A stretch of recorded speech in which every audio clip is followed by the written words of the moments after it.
근데 이 와중에 테슬라는 또 이번에 천슬라가 됐습니다.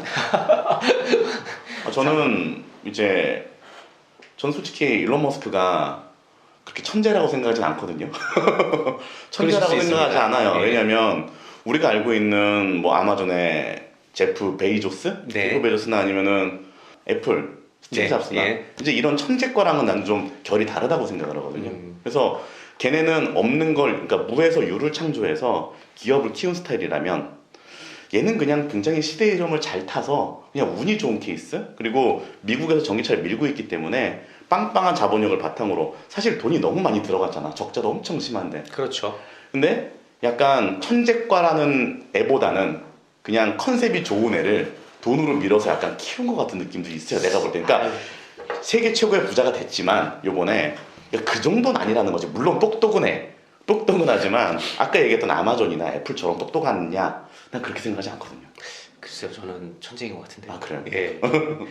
세계 부자 순위가 바뀌었습니다, 얼마 전에. 예. 예. 1위가 앨런 머스크가 드디어 됐습니다. 드디어 됐어요. 예. 그것도 매우 큰 차이로. 예, 많이 큰 차이로 1위가 됐고요. 예. 뭐 등가는 아니지만 그냥 표현을 해보면 우리나라 돈으로 한 280조. 그리고 2위인 아마존 창업자 같은 경우는 190조 정도예요. 이렇게 큰 차이로 1등과 2등이 갈린 적은 역사상 없었거든요. 없죠. 예. 사실은. 뭐 그다음 3등, 4등, 5등 뭐 저희가 익히 아는 마이크로소프트 창업자라든가 구글 창업자들 혹은 워렌 버핏. 예, 워렌 버핏이라든가 네. 이런 분들이 차지하고 계셨는데 드디어 1위 등극을 하면서 천슬라는 얘기가 나오고 있는데 이런 분들이 생기므로써 저는 긍정적이라고 봅니다. 왜냐하면 매출액이나 순익을 따지면 테슬라보다 GM이 더 높습니다. 그렇죠. 예. 근데 GM은 전통적인 내연기관차를 많이 생산하는 회사예요. 네. 그러다 보니까 주가가 그닥 높지 않습니다. 그 기술을 갖고 창업을 하고 창업한 걸로 계속 투자금을 받아오면서 개발을 했잖아요. 그렇죠. 예. 근데 개발하는 게 쉬운 건 아니거든요. 근데 그걸 개발을 해냈고 그거를 적자를 넘어가면서도 계속 투자금을 받아서 결국 판매 시작을 했고 물론 제때 판매가 되진 않았습니다. 그렇죠. 인도 일자가 뭐 적게는 한 달에서 많게는 두세 달씩 계속 딜레이가 됐죠. 근데 어쨌든 그걸 시작을 했고 판매량이 기하급수적으로 늘고 있어요. 물론 코로나 사태가 터지면서 그 환경에 대한 인식이 바뀌었고 그렇죠. 그리고 또 세계 기후에 관련된 것들이 많이 바뀌면서 중국을 필두로 폭발적으로 판매가 이루어지기 시작했습니다. 근데 올 초 작년 말만 해도 이런 말들이 나돌았어요. 내가 테슬라에 투자를 했는데 나 이제 은퇴를 하겠다. 한 10억 정도 투자를 했는데 내 전 재산을 100억이 된 거죠. 많이 올랐죠. 10배 정도입니다. 근데 많이 그게 올랐죠. 불과 올해 초 얘기예요. 올해 초에. 근데 거기서 또 어마어마하게 올랐습니다. 그렇죠. 그래서 또 몇 배가 올랐죠. 그렇죠. 그래서 천슬라가 된 네. 건데 네. 저는 더 갈 거라고 봐요. 왜냐하면 기존 시장은 서로 뺏고 뺏기는 관계입니다. 예를 그렇죠. 들어서 토요타가 GM의 판매량을 뺏어와야 되는 거예요. 내연기관차 같은 경우는 맞아요. 현대자동차가 토요타의 판매량을 뺏어와야 되는 겁니다. 근데 전기차는 얘기가 달라요. 콜럼버스가 신대륙을 발견한 것처럼 깃발 먼저 꽂는 게임으로 바뀐 거죠. 근데 어쨌든 깃발을 먼저 꽂았기 때문에 맞습니다. 지금은 얘네가 어쨌든 블루오션이라고 생각을 한다는 맞습니다. 거죠. 그런 것들을 파일을 계속 갖고 오는 게임인 거지 결국 당분간은 간다는 얘기. 누구 걸 뺏어오는 시장은 아니에요. 왜냐하면 테슬라에 견줄 만한 자동차, 전기 자동차 회사가 있나요? 전기 자동차에서는 없죠. 예. 그러니까 기존의 내연기관을 만든던 애들이 전기차를 생산하는 것뿐이지 전기 자동차 회사라고 이야기할 만한 회사는 아직까지는 없죠. 그것도 그렇고 걔네들이 갖고 있는 기존의 내연기관차를 버리고 이제 전기차로 많이 전환을 하고 있는데 시간이 걸린단 말이에요. 그 말은 뭐냐면 테슬라처럼 생산해낼 수가 없습니다. 네. 그럴 수 없다. 예, 그렇죠. 그러면 결국은 테슬라가 당분간은 네. 대장 역할을 할 수밖에 없어요. 나중에 이미 시장이 이제 전기차로 다 꽉꽉꽉꽉 채워져서 내연기관차가 없습니다. 그 상황에서는 지금과 같은 서로 뺏고 뺏기는 관계가 바뀌면서 테슬라가 1위를 내주거나 혹은 뭐 2, 3위로 바뀔 수도 있겠죠. 그죠. 근데 그 상황이 가기 전까지는 저는 테슬라가 계속 갈 거라고 생각해요. 그러면은 시간이 꽤 걸릴 텐데.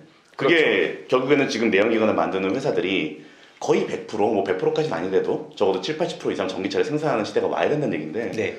그게 뭐 그래도 한 5년, 10년은 걸리지 않을까요? 그럼 적어도 5년, 10년은 간다고 지금 생각을 하신다는 거잖아요. 참고로 네. 유럽에서는 2030년 이후에는 내연기관차 판매가 불가능합니다. 아, 그죠. 예, 그 얘기는 뭐냐면 저희가 생각하는 것보다는 더 빨리 전기차 시대가 도래할 것 올 같아요. 것이다. 예, 그래서 지금 테슬라가 대장은 맞지만 그게 진짜 10년 뒤도 대장이냐? 그거는 잘 모르겠어요. 그래도 어쨌든 예. 미니멈 3년은 간다. 아, 당연하죠. 아오. 그거는 알겠습니다. 예, 그리고 천슬라인데 더 갈 거냐라고 물어보시는 분들이 많으신데 네. 저는 더 갈 거라고 생각해요. 더갈 거라고 왜냐하면 생각하고. 이거는 자본주의의 기본적인 흐름입니다. 인플레이션이라는 거죠. 예, 맞습니다. 생각을 네. 해보세요. 내가 재산이 네. 예를 들어 테슬라 주식을 갖고 있는데 주식이 떨어지길 바라세요? 그건 아니죠. 예, 대로 오르길 바라실 거잖아요. 네. 그 말은 뭐냐면 갖고 있는 주주들의 선방도 있을 거라는 거죠. 그렇기 때문에 저는 떨어질 거라고 보지는 않습니다. 조정 내지는 더 간다. 올라갈 것이다. 예. 결국 그러면- 인플레이션이 있는 한 올라갈 것이고, 그리고 전기차의 시대도 어쨌든 다른 회사에서 100% 전기차로 전환하는 데 시간이 걸리니 당연하죠. 그동안은 얘네 혼자만 있다. 블루오션이다. 그렇죠. 라고 생각하는 부분도 있고. 근데 잘 생각해 보시면 그렇다네. 현재 네. 중국 시장은 테슬라 이외에도 전기차가 엄청나게 팔립니다. 그죠? 예. 그러다 보니까 꼭 테슬라가 현재는 전 세계를 놓고는 대장이지만 네. 중국만 놓고 보면 테슬라가 대장일까? 이건 또 의문이긴 해요. 예, 중국은 이미 전기차로 많이 전환되고 있기 때문에 그 말은 뭐냐면 아까 연계된 거긴 하지만 예, 중국은 내수 시장을 갖고만 돌아가기 위해서 엄청난 노력을 하고 있는 건 맞아요. 예, 그에 대한 대비를 우리는 해야 되겠죠. 그렇죠. 예. 이번에 테슬라를 보면서 되게 느낀 건 뭐냐면 그냥 미국 주식시장과 그러니까 미국에 있는 기업들과 우리나라 주식시장, 우리나라에 있는 기업들의 차이, 그러니까 시장의 차이를 좀 이번에 느낄 수 있었던 것 같아요. 그러니까 제가 아까 일론 머스크가 천재 거가 아니라고 얘기하는 중에 얘기했던 얘기가 뭐냐면 결국 자본빨 아니냐. 정말 어마어마한 돈들이 들어갔고 그 어마어마한 돈은 미국 아니면 못했을 거니까. 근데 미국 주식시장과 한국 주식시장을 보면 확실하게 그런 차이는 있는 것 같아요. 거기서 자금을 융통할 수 있는 그리고 제공받을 수 있는 어떤 양의 크기와 그리고 그런 뭐 절차는 잘 모르겠어. 근데 얘네는 한 번 투입되면 엄청나게 많이 투입이 되는 것 같고 뭐 그런 차이도 좀 있는 것 같아요. 그러니까 시장님이 생각하기에는 그냥 미국 주식과 주식 시장과 한국 주식 시장의 차이는 좀 어떤 게 있는 것 같아요? 미국 주식 시장을 볼 때 항상 저는 보는 게 S&P 500입니다. 그렇죠. 네, S&P 500이 뭐냐면 미국 주식 나스닥 중에서 1등부터 물론 1등부터 500등까지 보는 겁니다. 1등부터 500등을 무조건 순위로 자르진 않아요. 분야별로도 자르기 때문에 꼭 1등부터 500등은 아니지만 좀 편의상 1등부터 500등이라고 생각을 해보면 이 1등부터 500등의 평균 단가, 그러니까 평균 가액과 우리나라로 따지면 코스피 200인데 우리나라도 1등부터 200등이라고 한번 생각을 해보겠습니다. 그럼 1등부터 200등과의 비교를 한번 해보자는 거죠. 지금 현재 1등은 삼성전자잖아요. 그죠? 그럼 삼성전자와 현재 미국 1등인 애플과 견줬을 때 얘네가 훨씬 더 크지 않나요? 그죠. 그러니까 이게 사실 그렇게 비교하는 거는 내가 볼 때 별로 의미가 없어. 왜냐면 결국 미국에 있는 주식은 전 세계 사람들이 투자를 하는 거고, 네, 맞습니다. 물론 우리나라 주식은 전 세계 사람 투자를 하지만 그 규모를 비교하자는 건 결국 미국과 대한민국을 비교하는 건데 그거는 뭐 쉽게 그렇게 설명을 드렸지만 네. 평균 수익률만 봐도 많이 차이가 납니다. 그렇죠. 네, S&P 500은 그 지수라는 게 생긴 이래부터 지금까지 평균 수익률이 10%가 넘습니다. 매년. 네, 우리나라는 그 반도 안 되거든요. 네. 반도 안 되나요? 예, 반도 안 됩니다. 그 말은 이게 다 뭐냐면 자르면 아니 잠깐만 반이 안 나오나? 5%가 안 나온다고요? 50%안 나오, 5%안 나오는 걸로 알고 있어요. 아 진짜? 예. 아, 그래서 우리나라로만 따지면 예. 부동산이 더 높습니다. 수익률. 예, 부동산은 그 이상 올랐거든요. 아 그쵸 그쵸. 평균 따지면 걔네 한 7, 8% 나오니까. 네네. 예. 그러다 보니까 1등부터 500등의 기업의 평균 수익률이 10%야. 우린 1등부터 200등인데 평균 수익률이 뭐 높게 잡아봐서 7, 8%라고 한번 가정을 한번 해볼게요. 예. 수익률 자체에서 이게 매년 2%, 3%씩 벌어진 게 계속 생각해 보십시오. 그게 3, 40년 간다고 생각해 보십시오. 그럼 몇 배, 수십 배 차이가 나는 거니까. 맞습니다. 그 말은 여기서부터 자본력의 차이가 생기는 거예요. 그러면 돈을 벌었잖아요, 회사에서. 그죠. 그러면 배당도 하고, 그렇죠. 그리고 그걸 다시 재투자도 하고, 그렇죠. 그럼 돈이 또 남았어요. 그러면 저 회사 좀 사볼까 하고 회사도 살 수 있는 거고, 그리고 다른 회사에 투자도 할 수 있는 거잖아요. 맞아요. 예. 이런 규모 자체가 바뀔 수밖에 없는 그러니까. 거니까. 그러니까 결국 규모가 커서 할 수 있는 게 너무 많아. 규모가 크다 보니까 돈도 쉽게 수급할 수 있고. 맞습니다, 맞습니다. 그리고 내가 생각할 때는 미국 주식시장, 그리고 미국 기업들, 우리나라 기업들이랑 비교하면은 배당 성향도 너무 다른 것 같아요. 배당이 확실히 많이 줘. 그리고 배당이 매년 오르는 회사도 되게 많고 미국 같은 경우는. 지금은 우리나라에 있지 않은 네. 회사가 있습니다. 뉴욕 생명이라고 혹시 들어보셨나요? 알고 있죠? 예, 우리나라에 들어왔다가 불과 3년에서 4년 만에 철수를 해버렸어요. 네. 이 회사는 재밌는 게 뭐냐면 전체 상품이 다 배당으로만 이루어져 있습니다. 근데 우리나라 들어왔는데 배당을 하지 말라네요. 무배당이지. 예, 무배당으로 팔라라는 예, 예. 얘기가 한 거죠. 근데 이게 재밌는 거는 금감원에서 권고사항도 아니었고 금감원 지시사항도 아니었어요. 우리나라 시장이 그렇게 돼 있었던 거죠. 그러다 보니까 굳이 얘네들도 무배당을 팔 이유가 없었던 거죠. 무배당을 팔았던 거죠. 그치, 유배당을 팔 이유가 없었던 거죠. 예. 근데 이 회사의 주력은 유배당 상품이다 보니까 국내 시장에서 경쟁력이 없었던 겁니다. 그래서 결국은 얼마 안 있다 철수를 했는데 이 회사가 배당하는 배당 성향이 연에 8에서 9% 정도 됩니다. 아이고 좋다. 예. 그리고 이 회사는 심지어 상장도 돼 있지 않아요. 어. 비상장 보험 회사입니다. 삼성생명도 얼마 전까지 비상장이었지 않습니까? 그러다 보니까 상장에서 그 굳이 써야 될 돈들을 다 배당으로 해버리는 거예요. 이 회사의 투자자들은 누구냐면 보험 증권을 갖고 있는 고객들인 거죠. 그럼 그 고객들한테 배당을 하는 거예요. 너무 좋죠. 그런 배당하는 회사들을 찾는 게 어렵지 않습니다. 구글에 미국 배당 회사라고 치시기만 하면 배당 성향이 높은 회사를 1등부터 쭉 나옵니다. 그리고 배당을 매년 올리는 회사도 구분을 해주죠. 맞습니다. 그래서 이제 배당 성향이 센 데들은 매년 또 올라. 예. 가장 대표적으로 코카콜라 얘기 맞습니다. 많이 하죠. 예, 그래서 그런 거 찾는 건 진짜 어려운 일은 아닌 것 같다는 생각이 들어요. 그러니까 그런 것들을 보면은 진짜로 미국 주식이 매력 있다는 생각이 들거든요. 그러니까 내가 뭐 이제 꼭 대한민국 사람이 아니라 하더라도 그냥 이렇게 주식이라는 시장을 내려다놓고 봤을 때 전체 시장을 놓고 봤을 때 확실히 미국 주식이 매력적이긴 해요. 배당도 그렇고 자본을 자기네가 가져갈 수 있는 어떤 그런 그러니까 자본을 충당할 수 있는 채울 수 있는 그러니까 위기 때 살아날 수 있는 어떤 그런 시스템이나 바탕도 훨씬 잘 돼 있는 것 같고 두 가지죠. 첫 번째 기본적으로 주식시장에 투자한다는 건 주가가 올라야 되겠죠. 그죠. 그래야 주식 차익을 얻을 수 있으니까. 맞아요. 두 번째는 배당입니다. 혹시 배당 받아보신 적 있으세요? 예, 배당 받고 있죠. 있으세요? 예, 국내 주식 갖고 있고 외국 주식도 갖고 있으니까 미국 주식도. 제가 만나본 예. 지인들 혹은 제 고객들 배당 받아보신 적 있으세요?로 물어보면 100명에 1명 될까 말까 하세요. 근데 주식 다 갖고 있지 않나 요즘에? 예. 삼성전자만 갖고 있어도 배당 나오는데. 맞습니다. 근데 그런 주식 이외에 우리나라 배당 많이 안 합니다. 주식 맞아요. 배당률이 높진 않아요. 높지도 않고 그러다 보니까 실제 배당을 받아보신 분이 극히 드무세요. 그러다 보니까 제가 배당 얘기를 하면 그 무슨 외계인이 얘기하는 것처럼 생각하시는 분들 많으세요. 근데 아닙니다. 배당은 정말 많은 회사에서 하고 있고 배당 받으실 일도 많으세요. 그래서 배당 수익률 절대 무시하시면 안 되세요. 그렇죠.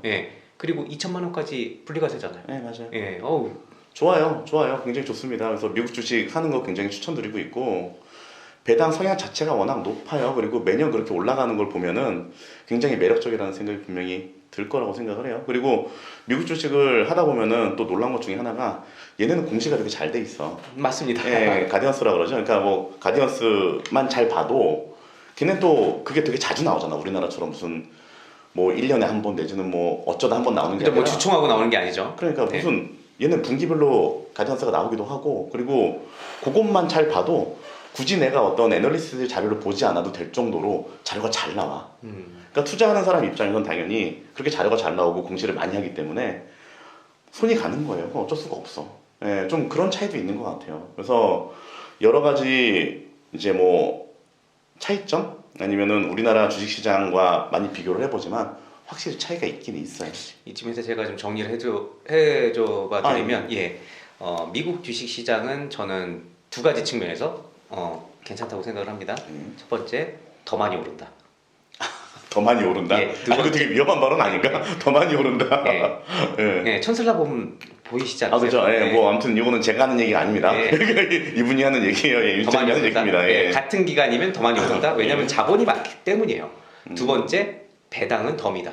배당은 덤이다. 이 두 가지만 생각하셔도 저는 매력적이라고 생각합니다. 이렇게 생각을 하면 사실은 진짜 해외 주식 안 할 이유가 없어요. 해외 주식을 하실 때 세금 얘기 많이 하세요. 네, 맞아요. 그런데 저는 그렇게 생각합니다. 수익이 나야 세금도 내십니다. 그렇죠. 세금 내는 건 행복한 거야 진짜. 네, 맞습니다. 수익이 나야 세금을 내지. 그러니까. 세금을 먼저 고민하시는 건 아닌 것 같아요. 그렇죠. 네, 맞아요. 수익을 그만큼 낼 수 있다는 얘기니까 충분히 관심 가질 만한 분야라고 생각을. 맞습니다. 연에 10%씩만 오른다 그러면 저는 행복할 것 같아요. 그러니까요. 그러니까 뭐 그게 정말로 투자를 난 잘 모른다라고 하시는 분들은 내가 볼 때 ETF로 그냥 쉽게 접근을 해서 맞습니다. 시작을 하는 것도 저는 충분히 좋은 방법이라고 생각을 하고 그렇게 ETF를 하나 두 개 사 모으다가 나중에 조금 더 내가 노하우가 생기면 그때는 1등주부터 시작해서 하나씩 사 나가는 것도 재밌어요. 재밌습니다. 꼭 한번 해보세요. 맞습니다. 요즘 뭐 삼성증권, 뭐 미래에셋증권, 여타 증권회사에서 다 계좌 개설 가능하시고 거래 가능합니다. 한번 작은 금액이라도 해보셨으면 좋겠어요. 이게 경험한 거와 안 한 거의 차이는 정말 큽니다. 맞아요. 그리고 이제 그렇게 해서 한 주, 두 주 사모오다 보면 그 기업에 대한 그리고 그 나라 경제 상황에 대한 관심이 생기고 그렇게 관심이 생기면 굉장히 시장을 넓게 볼 수 있어요. 글로벌 시장을 볼 수 있는 눈도 기를 수 있는 방법이기 때문에 해외 주식을 해보는 거는 적극 추천을 드립니다. 예. 오늘 그럼 이야기는 여기서 마무리하는 걸로 네. 하고요. 예, 그리고 앞으로도 종종 자주 나와주셔서 자주 나와야 되나요? 다음 주도 나오고 다다음 주도 나오고 계속 나와야죠. 그럼 좋은 얘기 많이 전달해 주셨으면 좋겠습니다. 네. 그럼 앞으로도 이런 콘텐츠로 진행을 할 거니까요. 이 영상을 보시는 분들 중에서 혹시라도 내가 좀 더 궁금한 게 있다 아니면 더 알고 싶은 게 있다라고 하신 거는 댓글 달아주시면 그에 대한 이야기를 좀 더 심도 있게 나눠보는 걸로 컨텐츠 앞으로 제작해 보도록 하겠습니다.